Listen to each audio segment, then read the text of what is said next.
show you guys how to make your own fermented foods. So we're gonna keep this recipe super simple. So kimchi, fermented foods are excellent for gut health, and we're always looking for ways to improve that gut health, right? Because we get gas, we get bloating, we have problems digesting our foods. So kimchi is an amazing superfood. Koreans use it all the time. It's a staple in their diets. And you can easily just pick up kimchi at the grocery store. Comes in containers like this, already pre-done for you if you don't want to go through this process, but I want to show you how simple it can be. And just like our crock pot recipes, getting creative is what makes this so amazing. So you can add different spices and herbs to come up with different flavors of kimchi so you never get bored. So I like to add kimchi just alongside my lean protein. You can add it on top of a salad, or it's excellent on top of eggs. So, are you guys ready?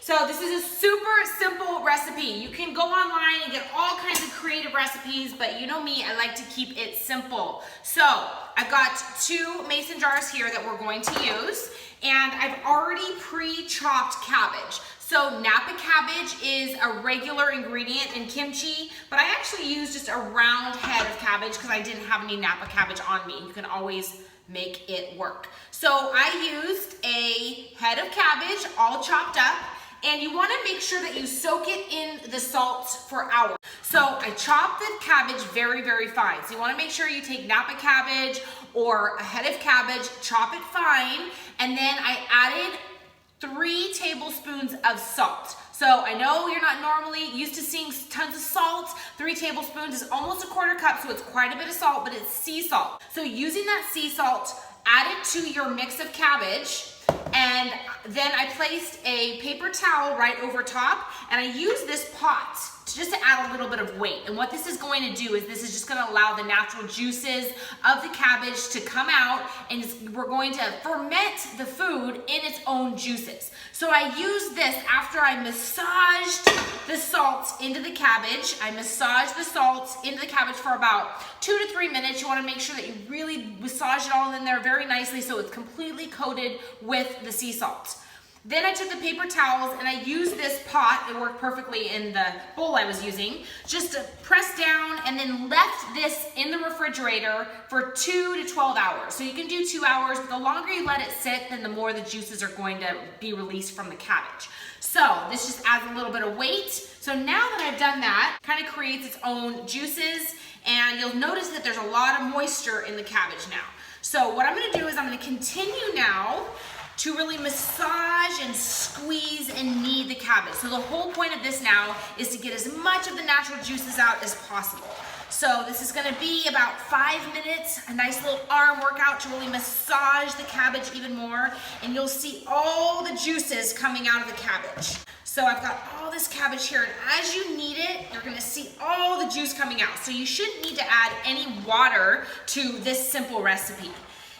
If you don't have enough juice, you're not massaging and you're not kneading as hard and as much as you need to. So once you kind of have all those juices in there, then we're ready to move on to the next step. So keep going, get the arm work going, and just keep massaging and kneading that cabbage, and let's get all those juices out.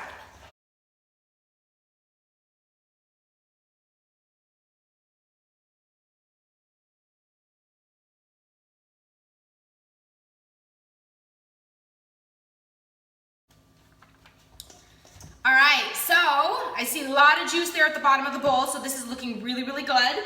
Now what I'm gonna do is I'm going to take some shredded cabbage and some shredded radishes, some daikon radishes. So I've already pre-done all the shredded cabbage and radishes, which are both great ingredients to add into any kimchi. So now I'm gonna continue to knead for another minute or so to just combine all of the ingredients and to get out any extra moisture that I think I can get out of these guys.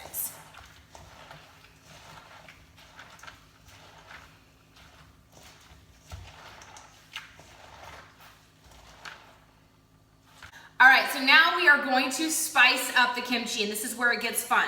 There's so many different things you can add to add the different flavors that you're looking for. You can add dill, you can add garlic, you can add ginger. If you want spicier, you can add cayenne. So we're gonna just do a very simple little recipe here. I'm gonna use ginger, turmeric, garlic powder, and some crushed red pepper. So ginger, I'm just gonna eye this, just a little bit of ginger. Fresh ginger actually works great as well, but I don't have any fresh ginger, so I'm just doing a little bit of the ground ginger. Turmeric, love turmeric. Great anti-inflammatory, and it's just so good for you. So we're gonna use a lot of turmeric, and I have my gloves handy because when I mix this all together, beware, turmeric will stain your skin, your nails, your clothing, so you wanna make sure you always have gloves when you're working with turmeric. So now I'm gonna add some garlic powder. Again, you can use fresh garlic, or if you don't have any fresh garlic, just some garlic powder. And the beautiful thing about these recipes is just kind of go with it and see, try different things and see what you like, and you'll try different kimchis that you prefer over others. So just have fun in creating these wonderful, delicious, fermented foods. So I'm gonna add a little bit of some red pepper flakes. As you guys know, I love red pepper flakes. I love that added kick. And now I'm gonna put those gloves back on, because now we're gonna continue to massage the fermented vegetables before we put them in the mason jars and allow them to ferment for up to a week. So I'm gonna allow these to ferment for up to a week before I place them in the refrigerator. So put these gloves on. Really important to use gloves when working with turmeric. All right, so here we go. So now I'm just gonna massage all the seasonings into the cabbage mixture. Lots of moisture in there, so that's great, because you wanna have all of the cabbage submerged in its own juices when we put it into the jar. So this is good. The more moisture, the better.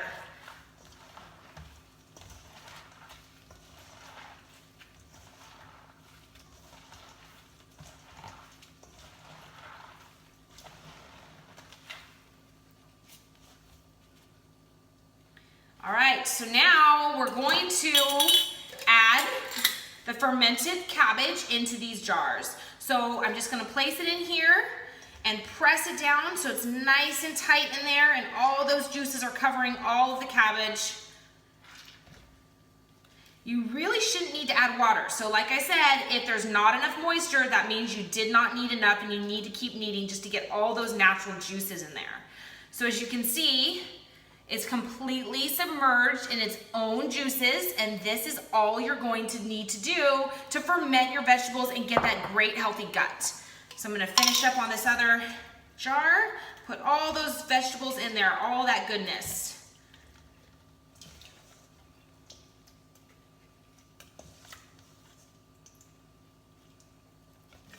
You see, we got a lot of juices, which is excellent. So wanna make sure we get all the juices in there.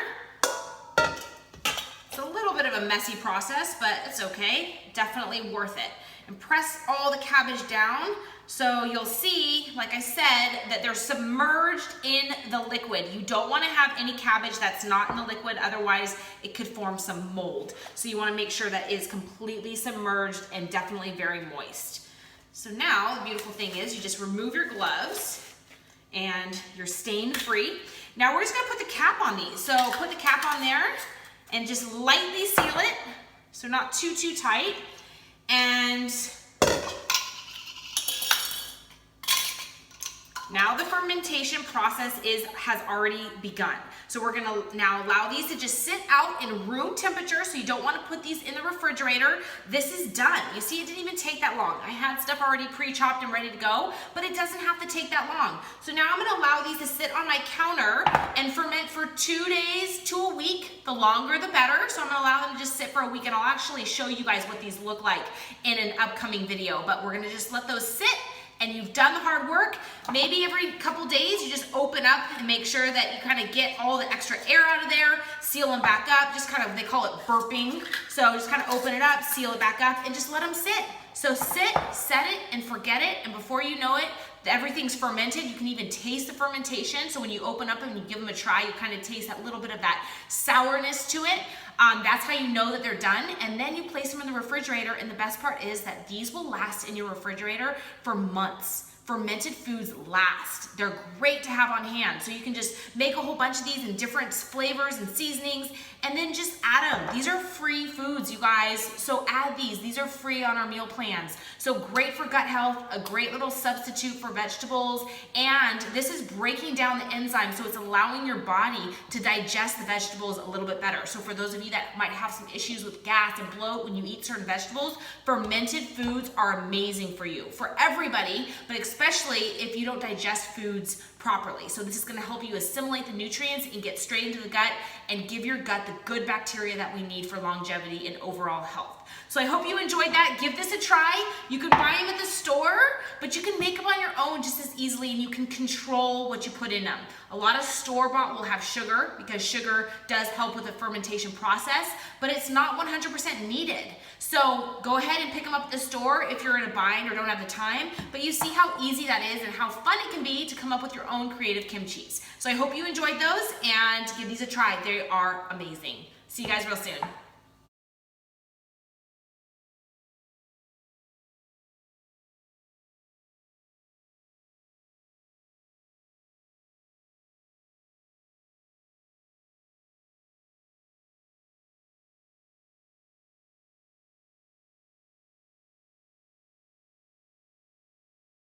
Other thing I wanted to mention is you always want to repurpose what you're doing. So as I was chopping up the carrots and the radishes and the cabbage, these are the leftovers. And so I was like, this is going to be perfect just to add to a salad or to, you know, do whatever I want to do, add it to a crock pot dish or stir fry, whatever I want to do. But these were just leftovers, so it's like these now. So I made the kimchi and I'm fermenting those, but then this is a lot of the leftovers that I didn't shred. These are just pieces. So I kind of repurposed this so that I can have more meals out of what I was just doing. So the more that you can prepare and come up with different ways to use the things that you're doing. If you're already chopping carrots, you may as well chop more for a salad.